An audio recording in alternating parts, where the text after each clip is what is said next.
To shape future communities, we must know what makes great cities today.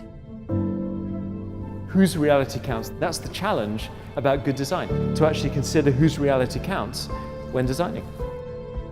Like your Utzon, consider every angle. Question and challenge what's possible.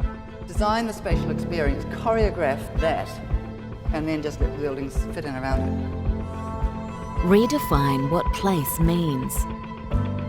I realised that small children perceive a three-dimensional city in a way that none of us as adults really do. For people, for the planet, for the future.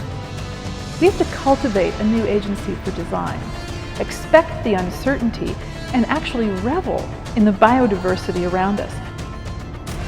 Challenge, explore, and innovate the built environment to create a better tomorrow.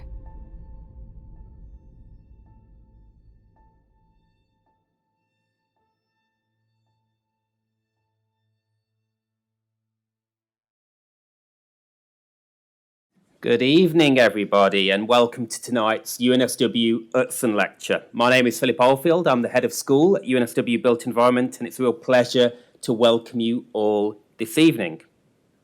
Very shortly, I'm going to introduce our keynote speaker, Henriette Vanberg, but first I'd like to acknowledge the Gadigal people whose lands we meet on tonight. I'd like to pay my respects to elders both past and present and extend that respect to any First Nations peoples who might be joining us tonight in the room. I'd also like to thank the Committee for Sydney, who've partnered with UNSW tonight on this very special event. Finally, I'd like to highlight to everyone here tonight that tonight's lecture is named in honour of the pioneering female architect Jean Willsford. We are especially delighted to welcome Jean's daughter Anne Willsford, who's here in the middle here this evening, and I hope you will join me in thanking the Willsford family for their continued support of our Utzon Lecture series.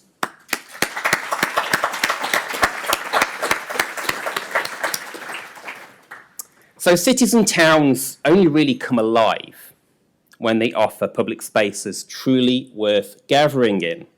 But what makes some spaces work better than others? Tonight's lecture seeks to answer this question by exploring one of the most important ingredients in a great city: squares and public spaces. We're honoured to be joined by our keynote speaker tonight, Henriette Vanberg, an architect who leads a transformation at GEL in Copenhagen, where she has been a member since the company's foundation in the year 2000. Henriette graduated from Jan Gehl's Urban Design Department and holds a Master of Architecture from the Royal Danish Academy of Fine Arts. With more than 25 years of professional experience, she has led major public and private projects across Europe, the US, Asia, Australia, and New Zealand.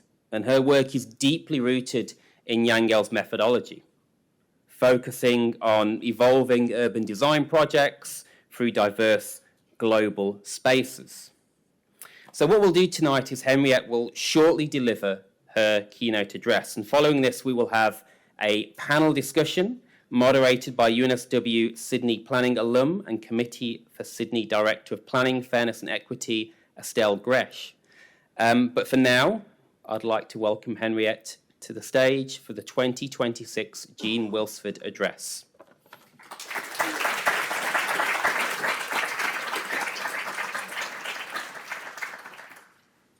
Thank you so much, and thank you everyone for coming tonight. It's great to see you all, familiar faces, new faces, always good. So this is a bit of a tour de force through public squares and what makes good and bad examples. I'm not entirely convinced it will be exhaustive, so I think there's definitely more that can be said on this interesting subject.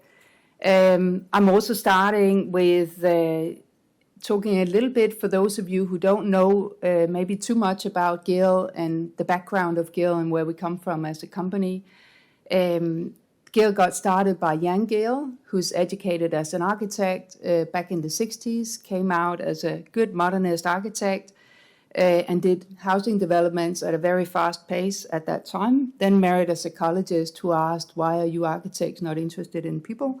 And that sent Jan back to architecture school to study relationship between life and form. This is about how we create both great environments, but sometimes you also create environments that really struggle to survive, and how we understand more about what makes them work and what makes them fail. So the relationship between design, social science, trying to inform the design, pretty design is always great, but design also needs to perform and deliver what we actually need in our cities, has been the cornerstone of Gil's work. And then we've been around in the world in different places. Jan's books about life between buildings, cities for people have been translated to numerous languages. And we're based in Copenhagen. That's kind of where it all started. But we're also in San Francisco and New York. And in all places, we've tried to have an impact also on the environments outside our doorstep. A bit of a mixed crowd of people with different educational backgrounds, and very much the starting point around understanding life first.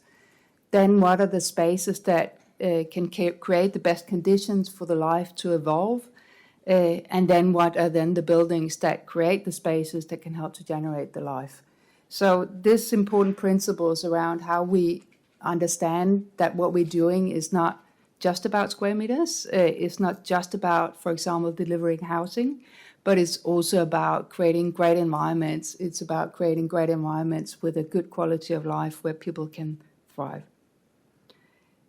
Very much this basic conditions. We're a slow-moving animal. We haven't changed that much in the past centuries. So this is about remembering how we use very much our visual eyesight, but it's also about what we can hear and what we can see and touch.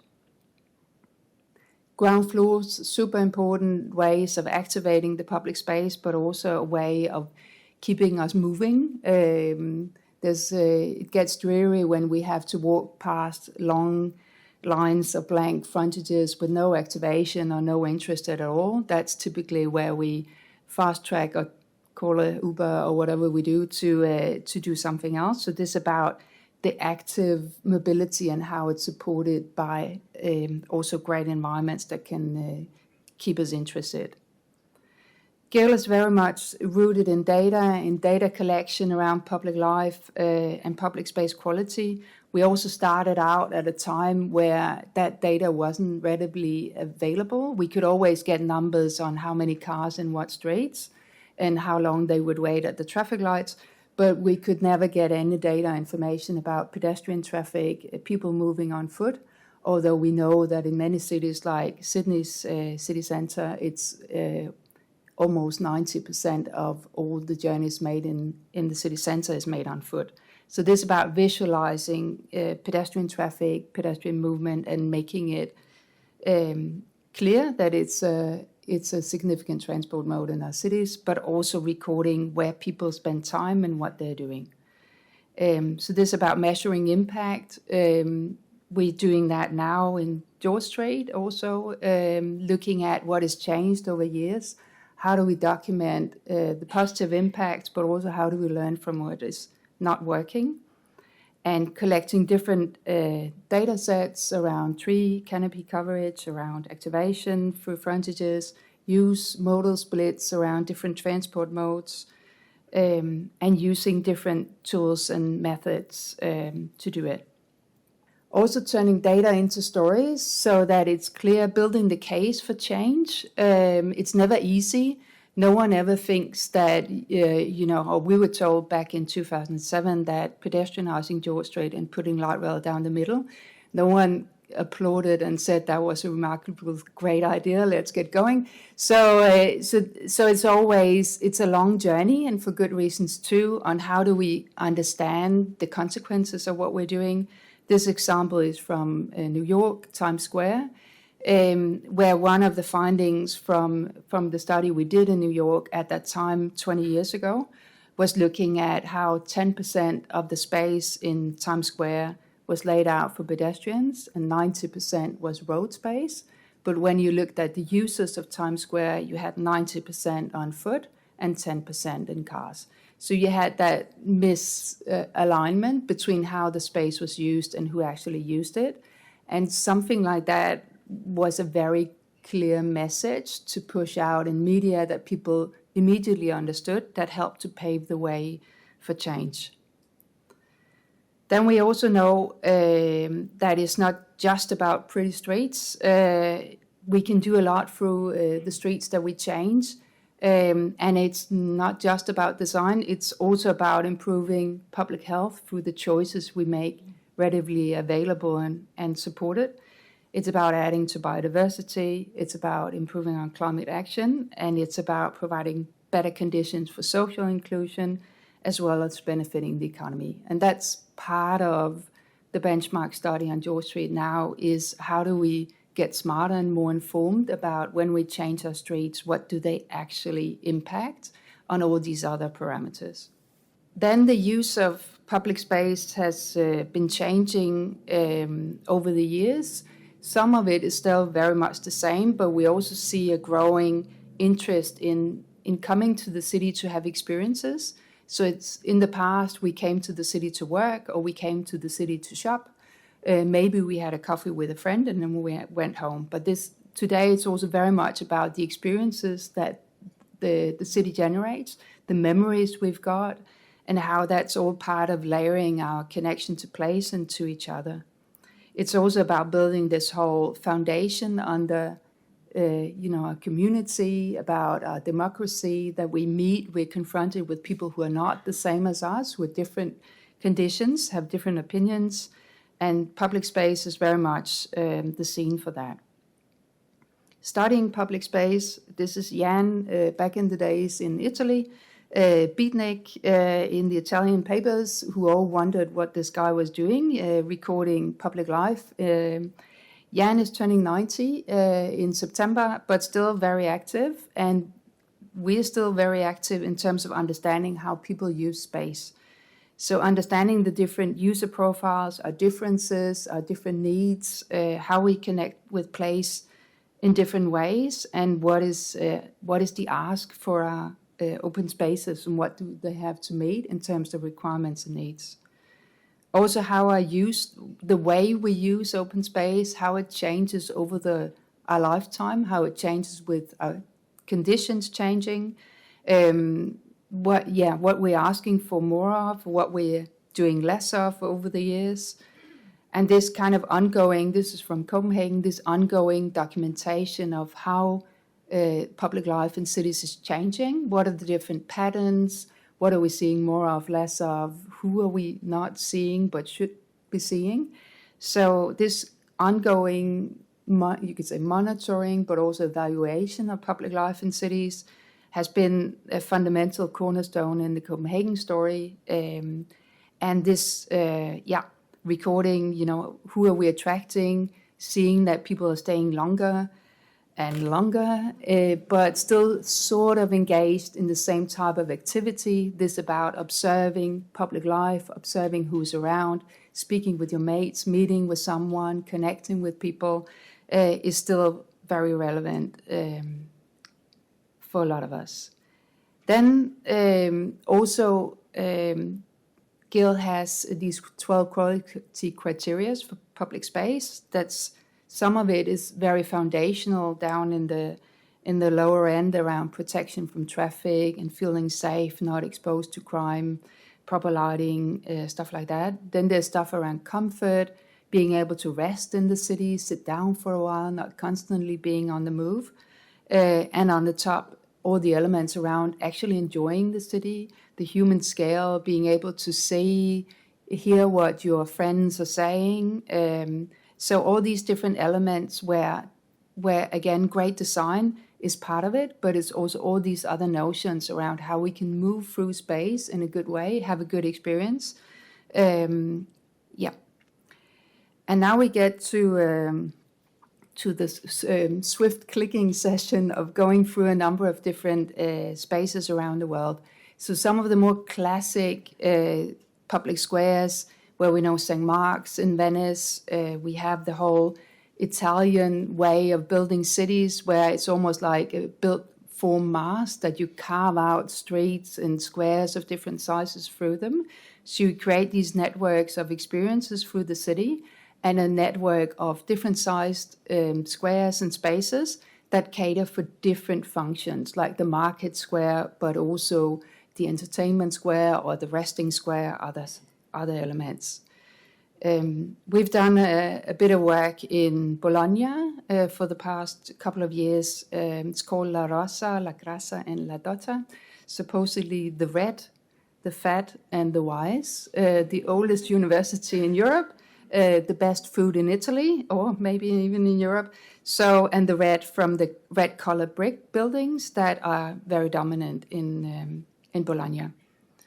Also, these are the classical squares, kind of how we, some of us anyway, think about a classic square that has, you know, the church at one end, it's got the market halls at the other, it's got the civic, the council building to the back, it's got the more commercial building to the foresight. So you got all these different elements of what makes up cities around the square and framing it, and you got this central space that people can occupy.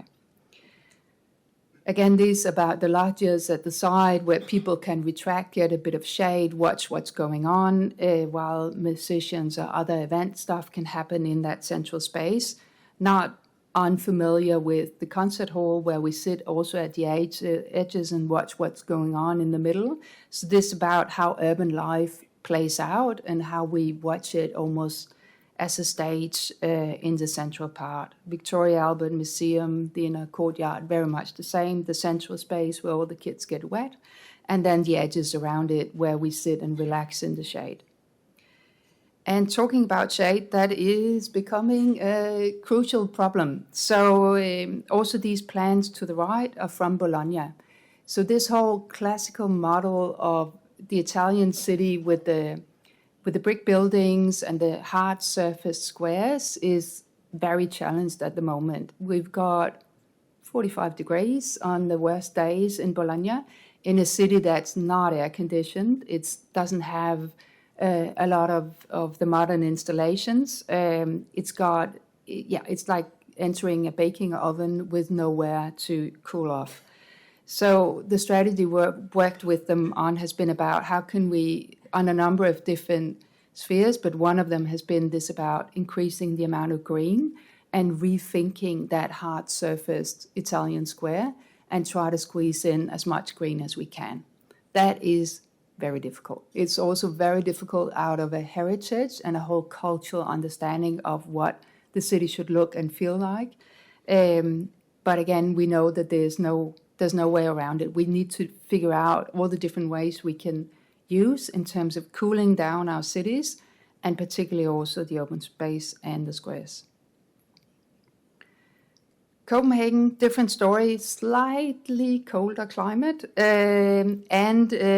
but also a city that has doesn't have the Italian medieval core with necessarily beautiful shaped public squares of different sizes.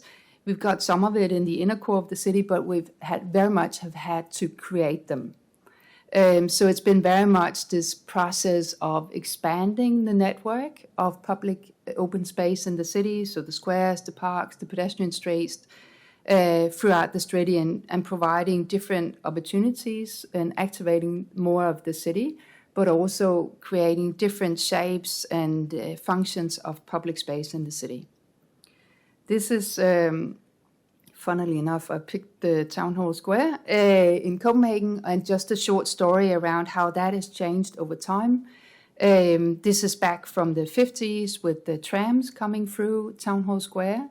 We sold them off to Lisbon many years ago. They're still running in Lisbon, and went to more of a car and bus scenery, so very much filling streets and squares with parking and buses and cars.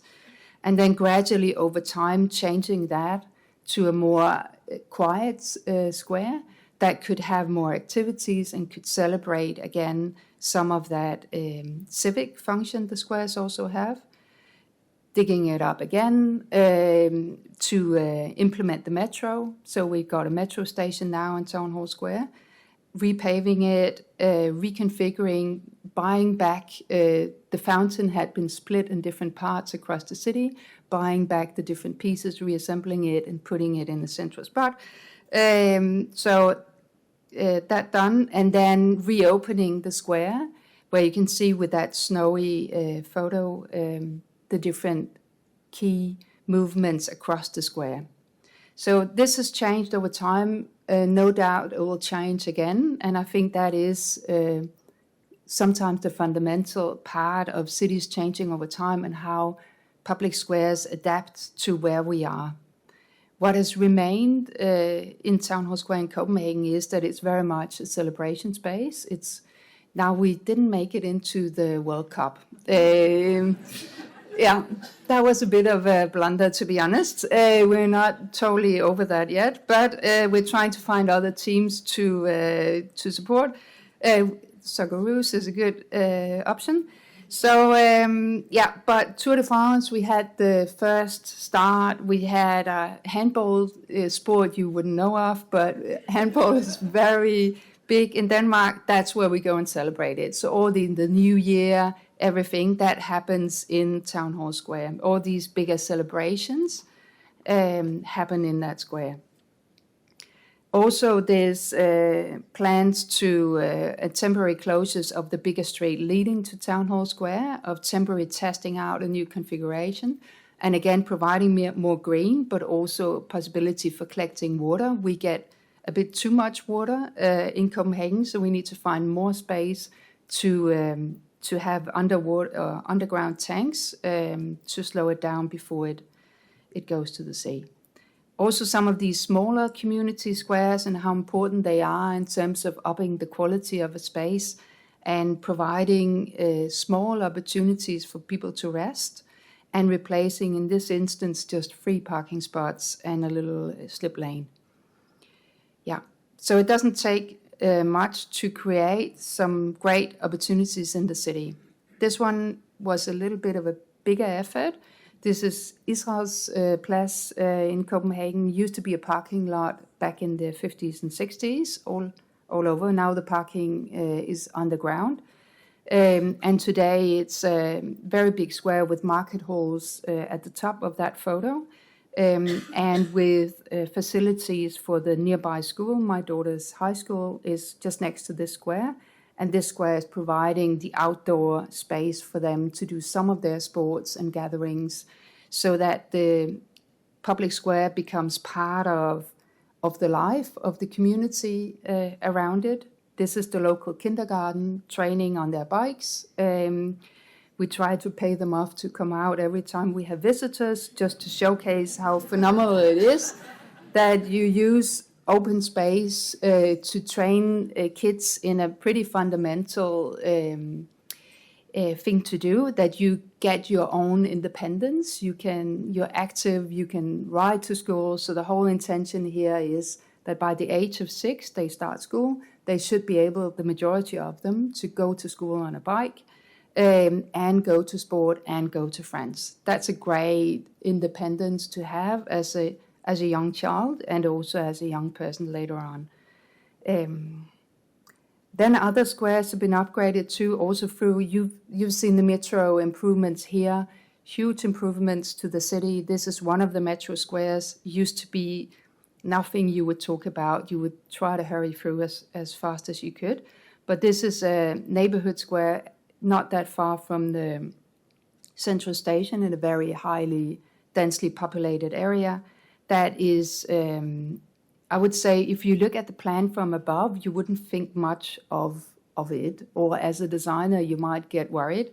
But I think sometimes we need to remember that at eye level, the experience can be very different. So this is about how we create and curate careful experiences. What can we see? How long can we see? How safe is it from traffic? What are the opportunities for play? where can we sit down, where can we buy our coffee. So all these kind of fundamental elements that can help to serve as a square are hugely important. Lights, on providing good lights and beautiful lights also at night, where it's not necessarily safety at night. It's not necessarily just about floodlights and as much light we can get in. It's also about creating beautiful environments where people want to spend a bit more time. More opportunities along the waterfront for water play, but also for enjoying the harbour. There used to be a port harbour, so not a place we could access. And again, this about squeezing in green, more under low planting, more trees as much as we can. Other squares in the world, the Norwegians, not too fond of trees here, but this is the Opera building, and on using a public building for also as a public square where people can sit and watch the beautiful Oslo fjord. Also many opportunities in different spaces. This is the Strand with King's College, started out as a temporary closure of testing out a new configuration. It used to be a roundabout around the church where you could drive both sides of it. Now is a closed public square for the students at King's College, but also for everyone else to come and spend a bit of time in a very central place in London. King's Cross, St Pancras has had massive development happening, and again, a big need for more open space for lunchtime places where people can sit out and recreate. Dare I say it, your little brother has also done Federation Square.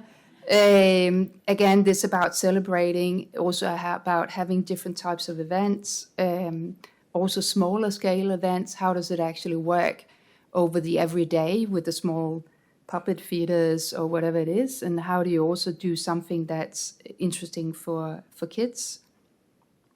This one, obviously fascinated by the ability to build it in Lego, and how simple some of these places can be, of just offering a lawn in front of the State Library for people to enjoy over time. So massively successful place and very, very simple. Less simple is the Tanjong Pagar in Singapore. It's transport related with a train station and green above ground, but also a beautiful structure, wooden structure, timber structure that provides shade, but also has some activation through small pavilions in that space. Washington Square Park, that many may know, you can say, is that really, it's a square and a park? Which is, again, is this about community place to meet in, to engage in, to meet people, also maybe people you didn't know beforehand, but you might know after. Other places, parks, squares, where is it about the square or is it about an element? This is Cloud Gate in Chicago. Also St. Gallen, Austria. I remember there was a lot of interest and focus on this one when it was built. And it went around the whole architecture world in terms of images. I think now when they look at it, maybe you start thinking, was that a great idea? So this about how concepts survive over time, how they respond to the right elements, and how is it a trend or is it something more fundamental? This was the holiday last year where the architects had to go to the cultural center in a villa in Spain. This is Oscar Niemeyer from Brazil. Again, this was a pretty hot day in Spain. He certainly didn't make it less hot in that square. So how do we also provide good conditions throughout the year for proper shading, for a good environment that doesn't feel super hostile, but also where people from different backgrounds and different connections with the city feel invited.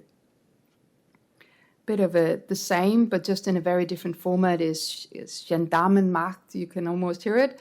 A very formal square in Berlin, maybe a bit too formal. So this about sometimes it gets a bit too clean, I don't even know, but it's kind of lacking that human care or love or comfort towards people who are visiting. Another one, Alexanderplatz, Berlin, is a square that has changed. It got heavily bombed during the war, got built up in the 50s and 60s, which wasn't the very best period in terms of doing city planning. It's suffering from a number of different issues around identity and also in terms of activated uses, but it's still very important square in Berlin in terms of being an anchor in that particular part of the city. And it has quite a reasonable amount of activity and people flowing through the day. So this is looking at to the left around the activity levels now and to the right around what it could be like in the future, and then starting to think about what has to happen to make that reality. So what are some of the anchors you have to put in? What are some of the change in uses? What are some of the programming that needs to go in? Also, the digital profile identity of places is something we didn't think about maybe in the past, but which is growing more. This is about what is it that we put on the, I'm too old, TikTok or whatever. Where do we post our thinking and ideas and dreams about public space, and how that also helps to shape and form an understanding of place, but also a sense of belonging to place, and also connections between us. So this was looking at, this is an ongoing project of looking at how is this Alexanderplatz a place for all, a place for Berlin, and also a place in its own right. So this is about actually getting to a sense of identity, and sometimes that happens over time and isn't a fast exercise. Then ending close to home in Sydney, where we've been so lucky to work for a very long time, always enjoyed it. We were part of the Sustainable Sydney 2030 strategy back in 2007, and also part of the 2050 updated strategy work. That included the one spine, 3 squares, so George Street as the main spine through the city, and the 3 squares of Circular Quay, Town Hall Square, and Central Station Square. In 2050, we got imaginative. We went from 1 spine, 3 squares, to more spines and more squares. So thinking about how do we expand that thinking also to the areas and neighborhoods around it, and how do we keep having those key central spaces in our communities that we can link to. And then this just a reminder of what it looked like. And on, it's a shame we don't have the sound, because maybe the sound was even worse. This is Jan trying to show what needs to happen in George Street. And I think maybe you could say, if you needed to find a positive thing about George Street, was that it was very evident to everyone that something had to happen. It was just so bad that something had to happen. And of course, that took a while, a lot of investment, a lot of people's great effort and continuous tenacity and work to push it over the line. And it's been phenomenal to see the change it's made in Sydney. And I think, again, reminding ourselves what it was and how we would sit in empty buses on George Street and wait for it to park close to Circular Quay. This is the Hunter connection, now in the past, it's gone, and how you would cross the street in the past of joining your best friends and cross in a group. It's almost like the army, you stick together, and how that has changed, and on how that environment really celebrates the heritage. It offers definitely more opportunities for resting, more small events that can happen, more space for people to gather, also for the more informal activities that can take place, not only the big of celebration of sports, but also this more random or small things we do together. The whole thing about how the nightlife has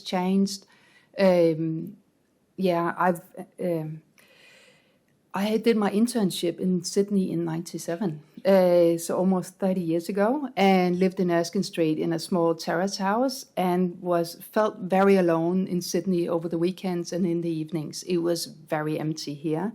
So this major shift in how the city is now alive over the weekends, many people here, many families coming in, but also alive in the evenings, is a tremendous shift that has happened. And on how this cascading improvements has happened in many of the squares, but also from the private sector in terms of investment in properties along George Street, and on just continuously increasing the quality. And I'm almost at the end. So last two, so this brings me back to the whole celebration, the whole ability to enjoy Town Hall, to enjoy George Street, and thinking about the future and what might lie ahead, and on how George Street is that first part of potentially even more. So thank you so much for the invitation to come.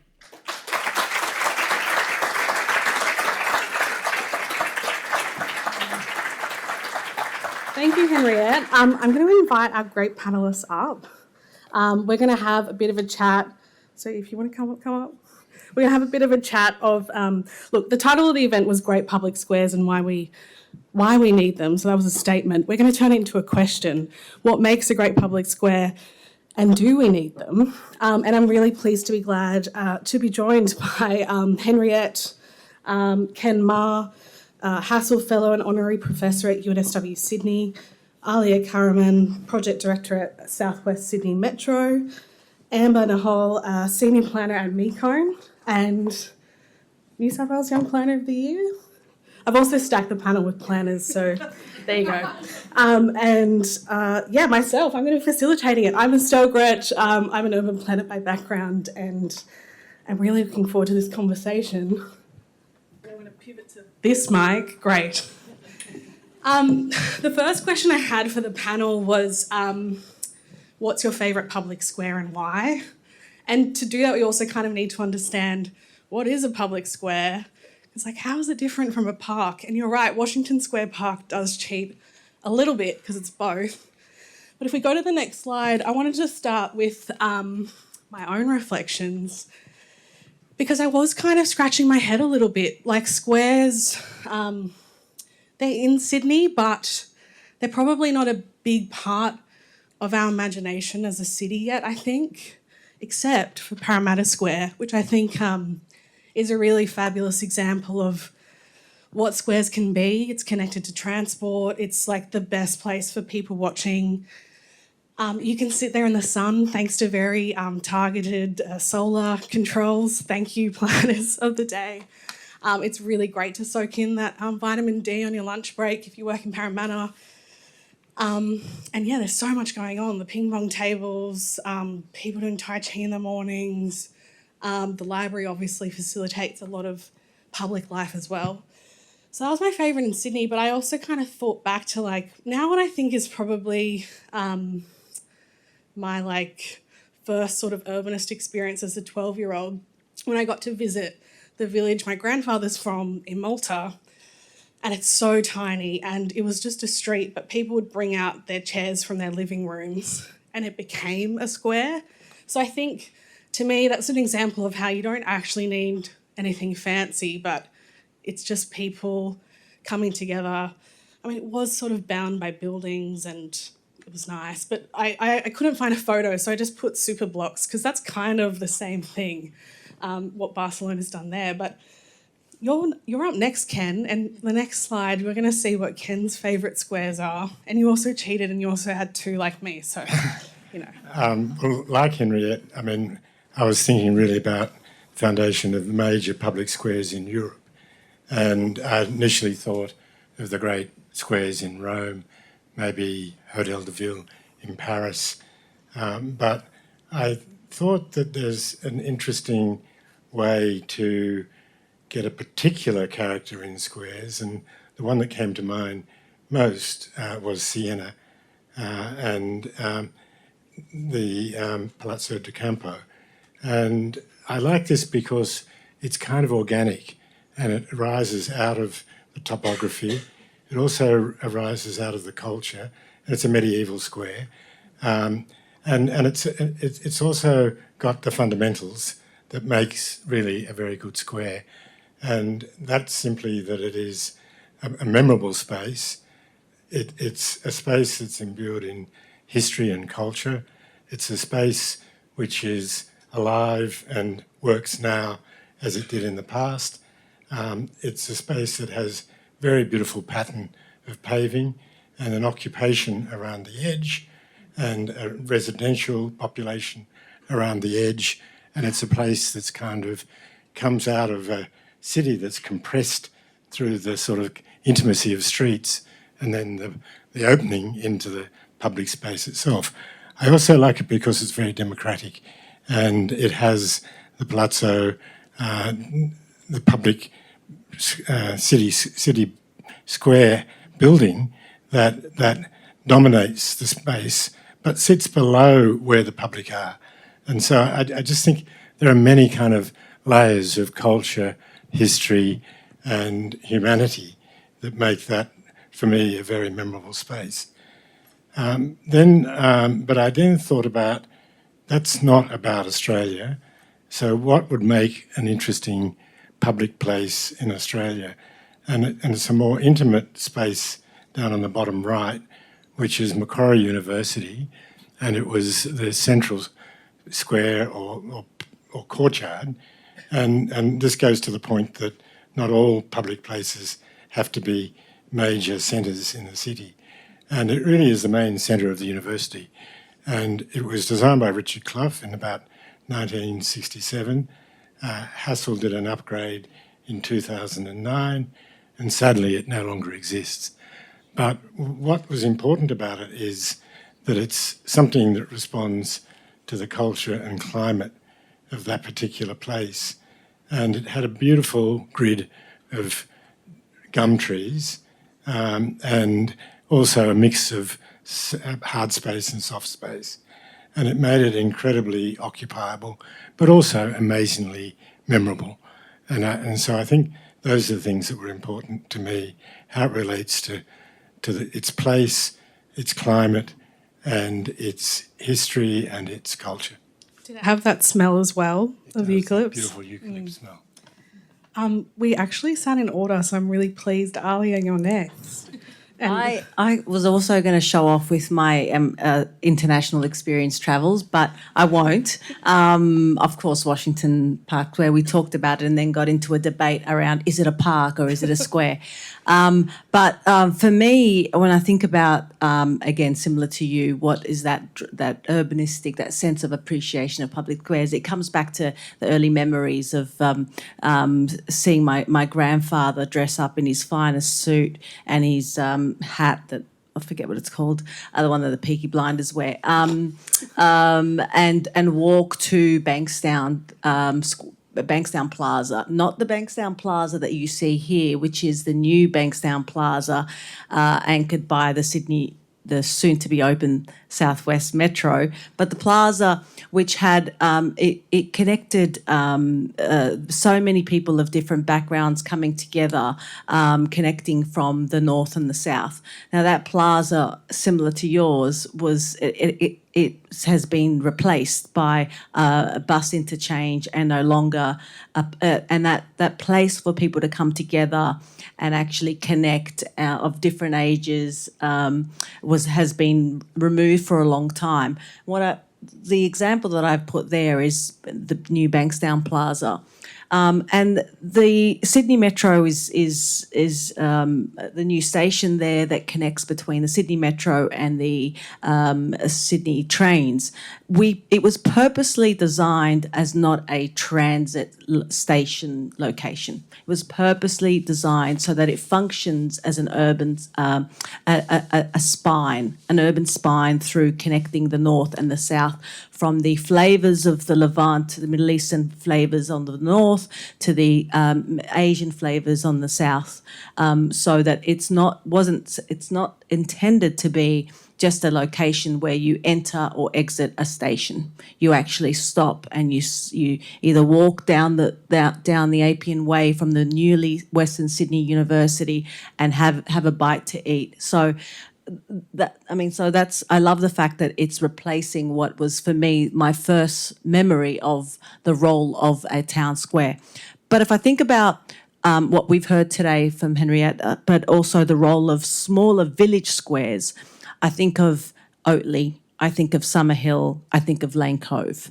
All very different size, similar size, smaller village squares that are connected and essential to a transits, either a train station or, in the case of Lane Cove, a bus accessibility. In the case of Sydney, in the case of Oatley, a train station, and in the case of Summerhill / Dulwich Hill, you're going to have everything. So they're the kind of three, and we can talk about them, because if you look at those three really smaller village square examples, I'd say they'd meet all of your 12 criteria. Amber. So my square is Dawson Mall in Mount Druitt.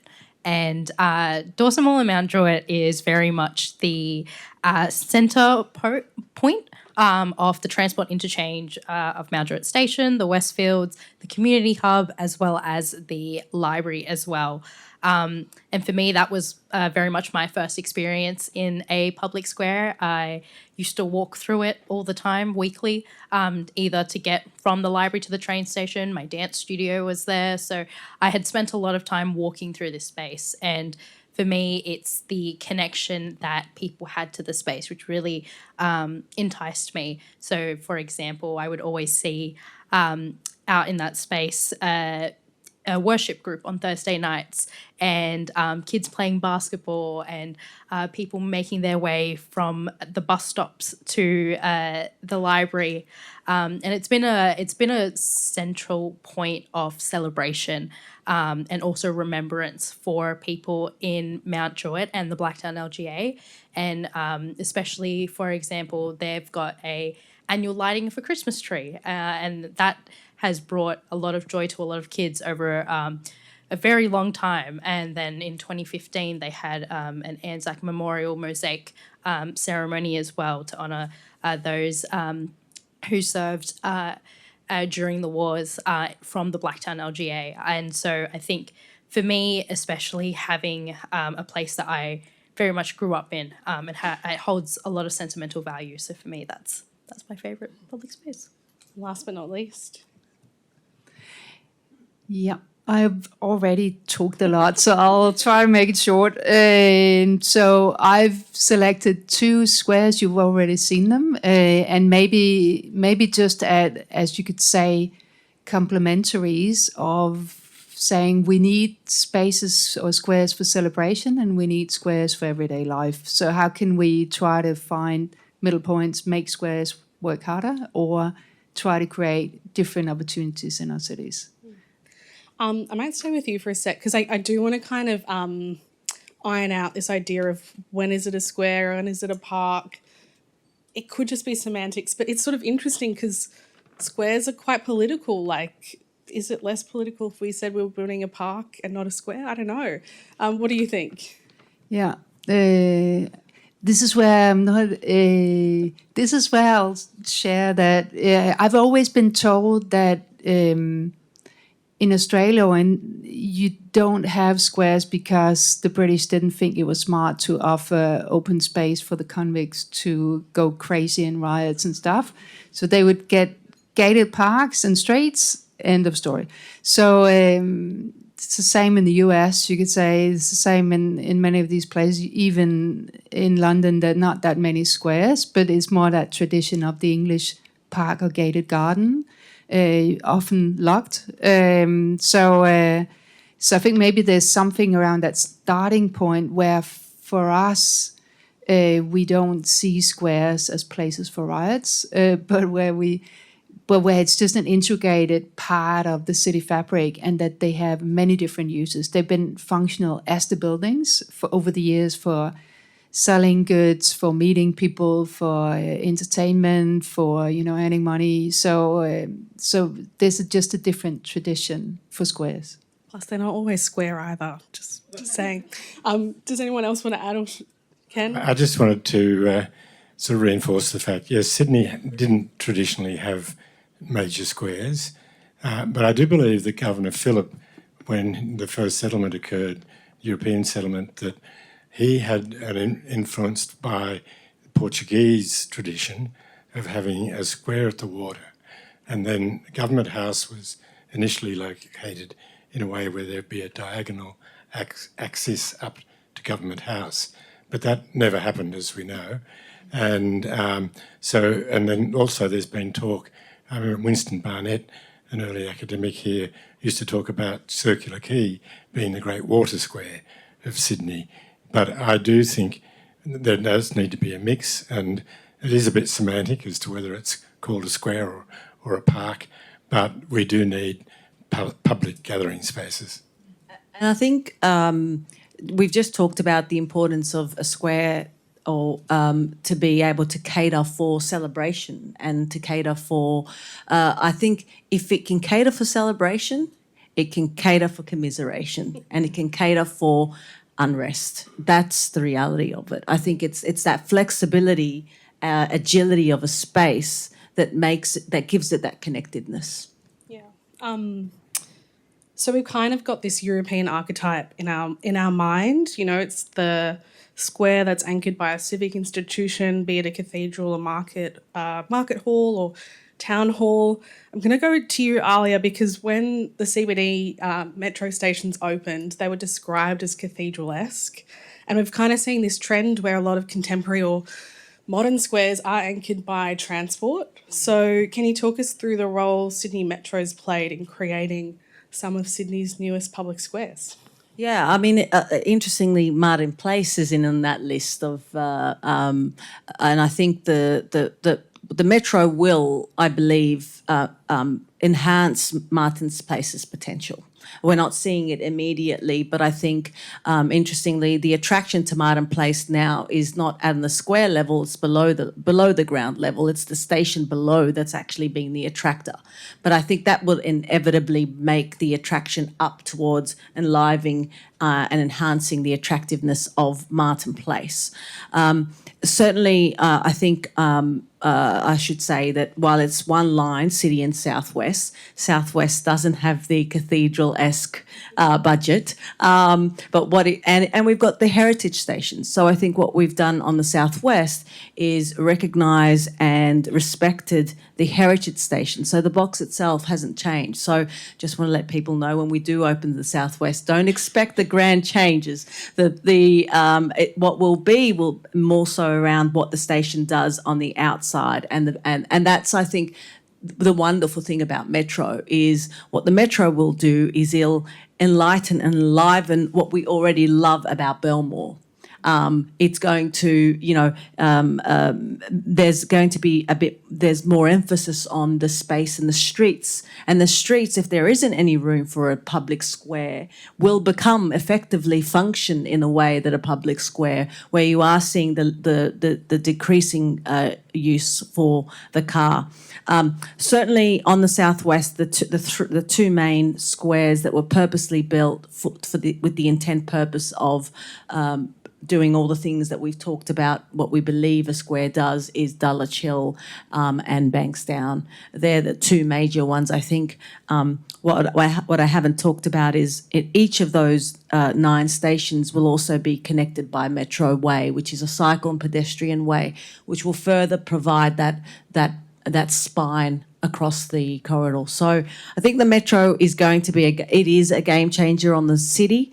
On the Southwest, it will play a different role, a much more nurturing, organic role in the way the streets will become part of the livelihood of the place. I want to talk about other anchors for public squares because, Amber, the other one that you talked about as like a place that you love, a square, I don't know, is it a square? We'll see, is the ICC. And kind of, do you want to talk about the way that Dancer Alley has become, you know, an interesting anchor to bring people together in that public space? Yeah, definitely. I think when public places are able to serve a purpose, and I think I'm going to use the term public spaces here rather than a square, because I don't think Dancers Alley is a square per se. And sorry, Dancers Alley is just a small alleyway that connects from the ICC Exhibition Centre light rail stop to Tublong Park. And as a result of a lot of dancers using that space, they have been able to name it and kind of create it as space for their own, known as Dancers Alley.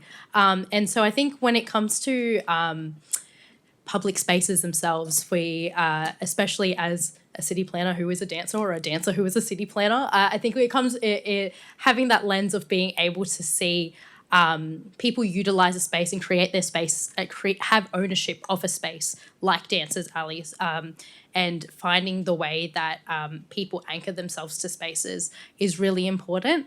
And so with Dancers Alley itself, I think people found it a safe and opening and inviting environment where they're able to express themselves and find ownership within the space. So yeah, I think when it's when you can anchor yourself in a location and utilize it as a secondary place that you are able to enjoy, I think that's kind of what makes our public spaces, and then hence also our public squares, quite pivotal. I just might add a comment there that I led the design team for the public realm in Darling Harbour, and we didn't anticipate that. So this is a kind of interesting thing, how adaptable. If you have, it was there, in fact, to connect the light rail into Darling Harbour and to give a much more intimate green. And we also put a major public artwork, dynamic digital artwork, into that space. And perhaps that just made the platform for then that something quite unexpected and quite remarkable and lovely occurred. Henriette, do you have any thoughts on like good anchors for contemporary public squares in the Sydney setting, or anything else you're seeing happening around the world?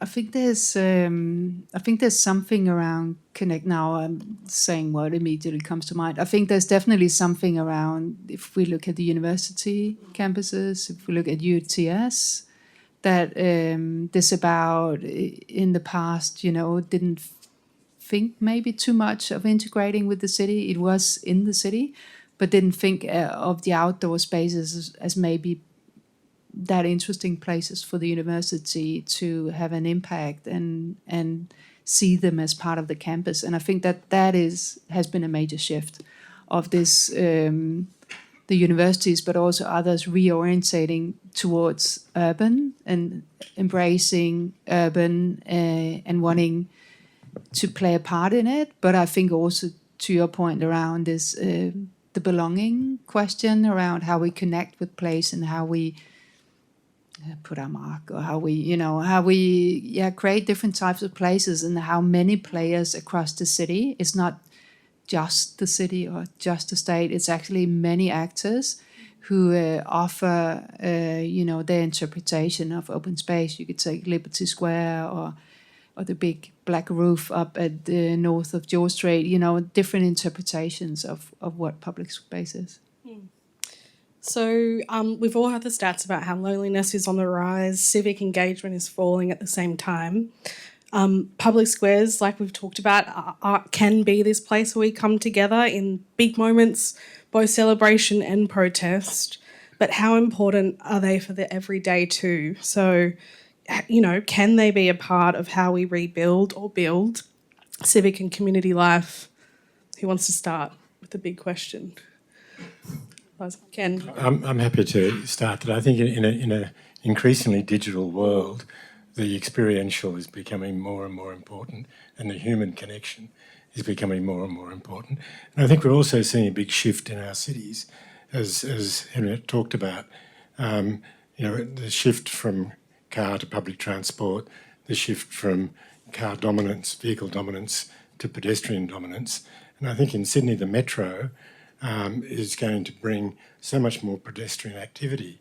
into the city, and then we've got climate changes and how we deal with that, and we've got the cultural issues that we need to recognise in terms of our pre-European and our Indigenous engagement, and the demand on our city spaces to have some representation of culture, and often through art. So I think there are many interesting, challenging, dynamics that are going on that will really inform the future of our city. Yeah, I think the example I can give is Tallawong. I mean, it's not just about building the metro and they will come. You know, so certainly the metro, the combined with the rezoning, the planning, the activation has enabled Tallawong not just to be known as an area with a metro, because it's wonderful, but it's not enough. I think we acknowledge that transport is a major anchor, but it needs more. And Tallawong is a perfect example of that, where the square built for Tallawong is to bring people together, ultimately, not just depend on the metro. And that's what it's done. I mean, we've seen there's a whole bunch of planning initiatives to ensure or help Tallawong be more vibrant. And I think the community element of it is certainly that. But that's one example, I think, where Tallawong built a metro, increase in housing, and on top of that is the community infrastructure to liven and enrich that public space. I think also on that point as well, the way that I saw the question you gave us was, I guess when we're factoring in why squares matter, and I think it's a place where society sees themselves in. And I think especially, for example, Tallawong's a great example of the sense of you've got a new community that you've been able to build in Tallawong. And it's how do you create spaces that new community can see themselves in. I think with that, if a square or a public space is a physical expression of the public realm, we'll need to be able to find identity within them. And I think taking it back to one of my favourite spaces, Dawson Mall, because it's had such an integral part in Mount Druitt's history and the history of people within Western Sydney, a lot of people attach community identity to it. And I think that happens naturally, and it's something that can't fully be forced. And so especially when we're developing our new squares and our new public spaces, it's something to very much consider in the back of our minds in terms of I guess who we're building them for and the identity that needs to be created for them. Okay, I've got one more question and then it's going to be over to you. So start thinking about a question, not a comment. Because we're also getting closer to 7:30 and drinks and networking.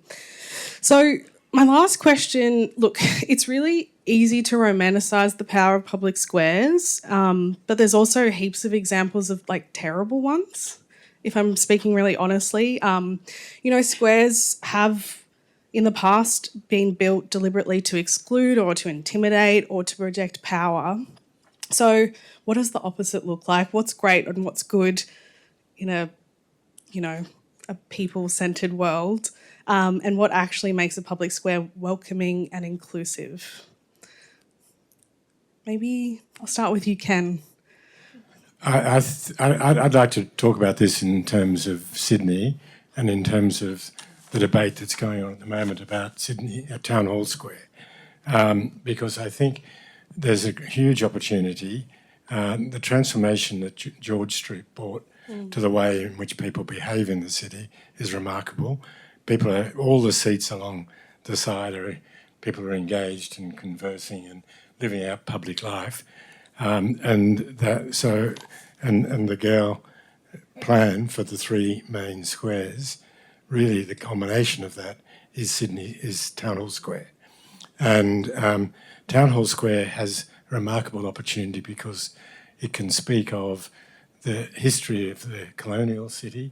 You've got Queen Victoria Building, which is connected through George Street to the side of Town Hall Square. Which was a market too. And then through there's the old Congregation Church on Pitt Street, there's the St Andrew's Church, that wraps around the other side of Town Hall, but anchored by Town Hall. And I guess the temptation is to see it as a very formal square in that way.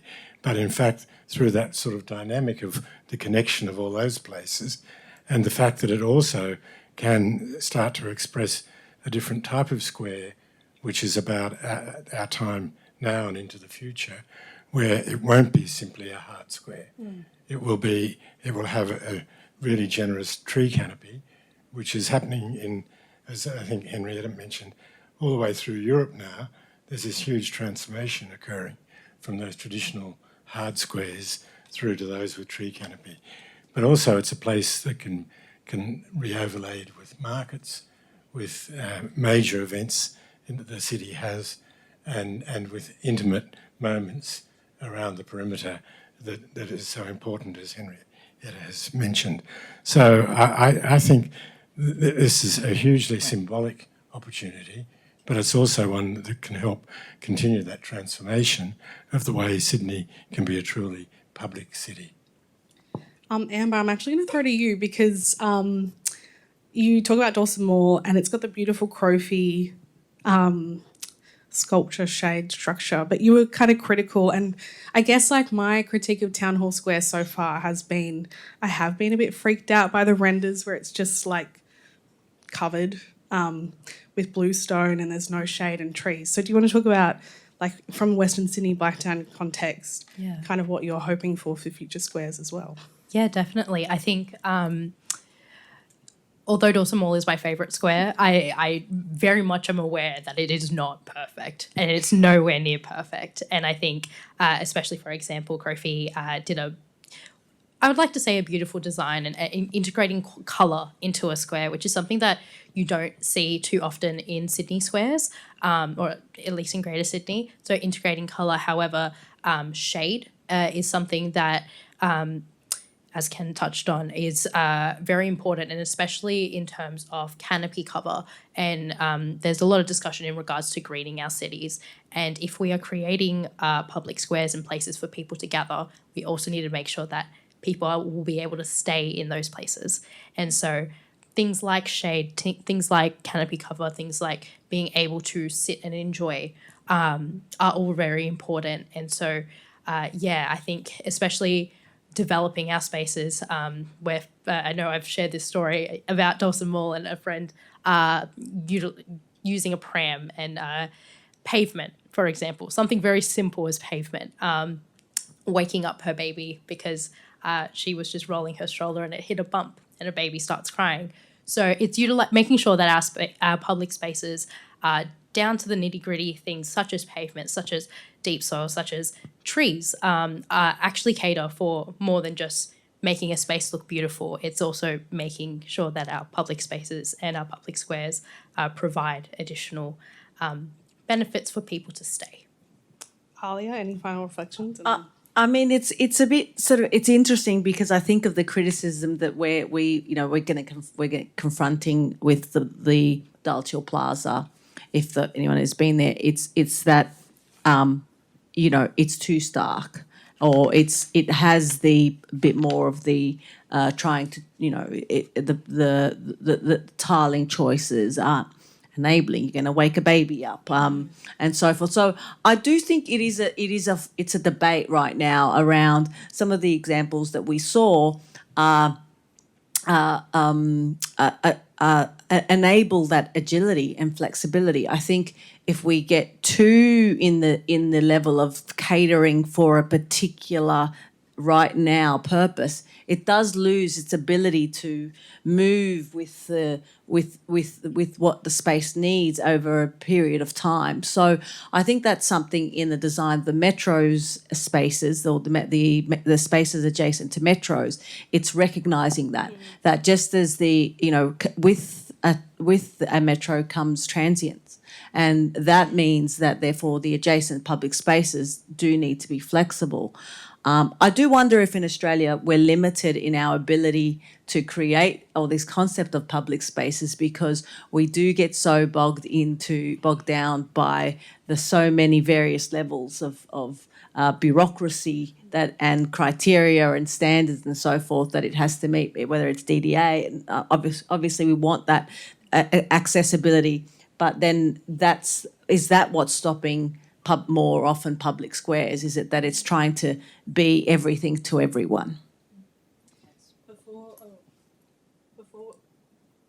Before we have final reflections from Henriette, I'm going to be going over to you next. So I'm going to pick people based on your level of enthusiasm. So if you really want to ask a question, Ben's already got his hand up. Please put your hand up quickly. But Henriette, final observation from you on this. Ben's going to ask me when are we opening, and he already asked me that. What makes a public square great? Yeah, maybe I'll respond, but following up also on Ken's and other points on the panel of just saying, I think in a growing city, it is crucial that we continue to develop the offer and build out the social infrastructure of our cities, the community spaces. It's not just housing. So a growing city is a lot of other stuff too. So how do we make sure that the city stays viable and stays connected and that people can feel themselves reflected here? And that there's space for everyone. So I think that's a crucial component of the growing city, that we continuously grow the social infrastructure in parallel. Okay, over to you guys. Thanks very much. Really interesting presentation. I just wanted to ask about the role of cycling in public squares, given that we hear a lot of the benefits of town squares are also benefits we attribute to cycling. But I know right now in a lot of town squares around the world, I think it's in Brussels right now, there's a debate about banning cycling from town squares.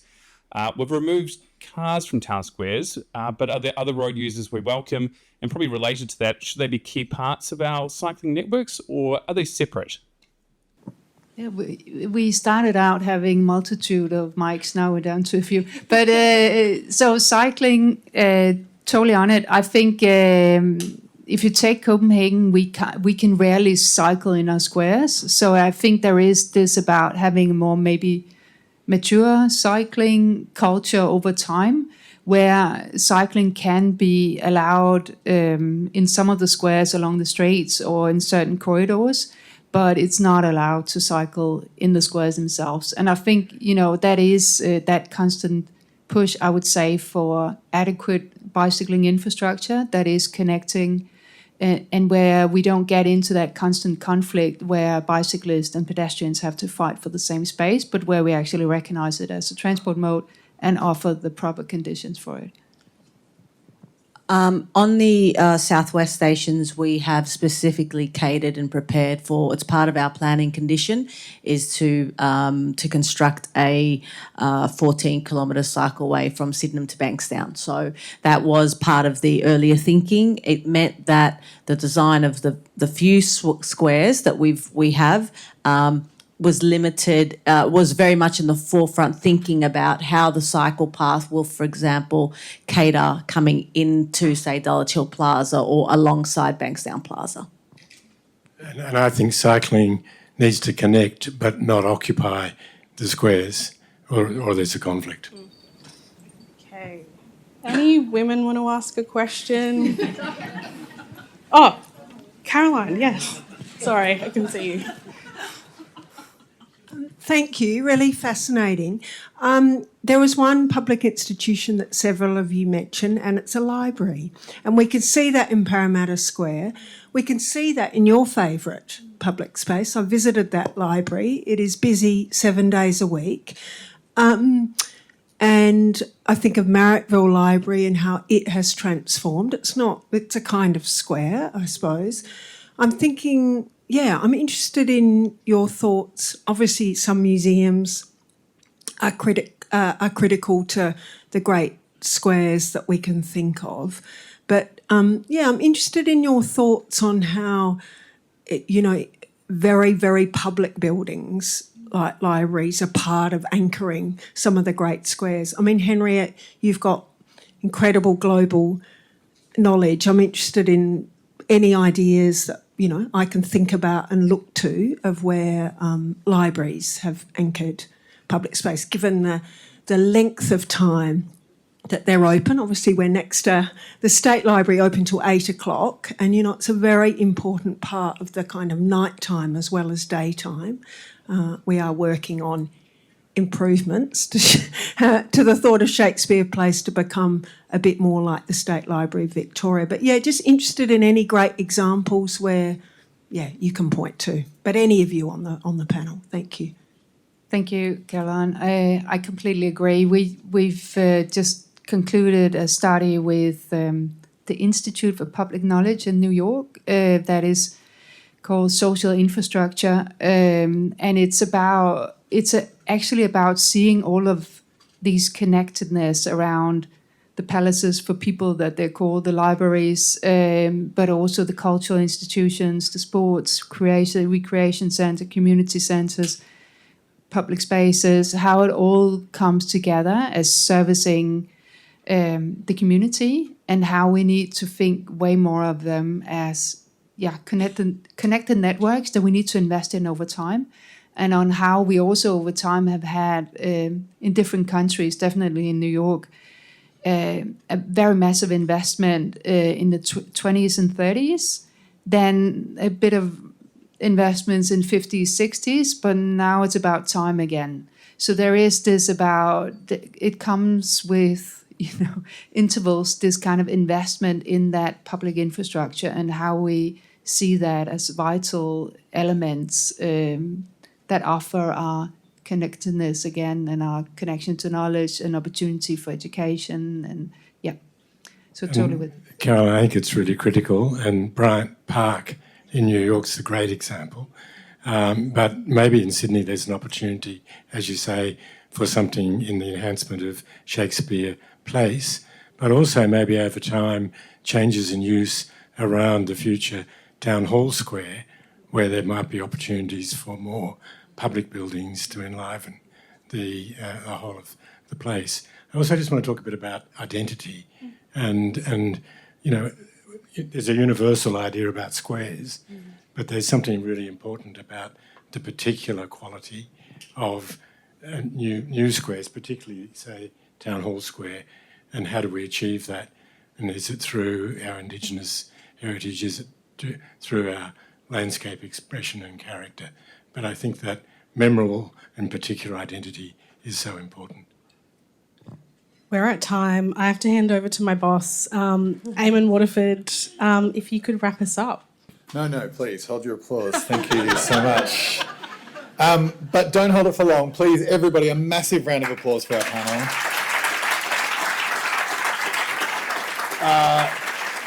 To Estelle, to Ken, to Alia, to Amber, to Henriette, wonderful. Thank you all so much for your insights. To Phil, thank you so much for partnering with us with UNSW. I am also a UNSW grad.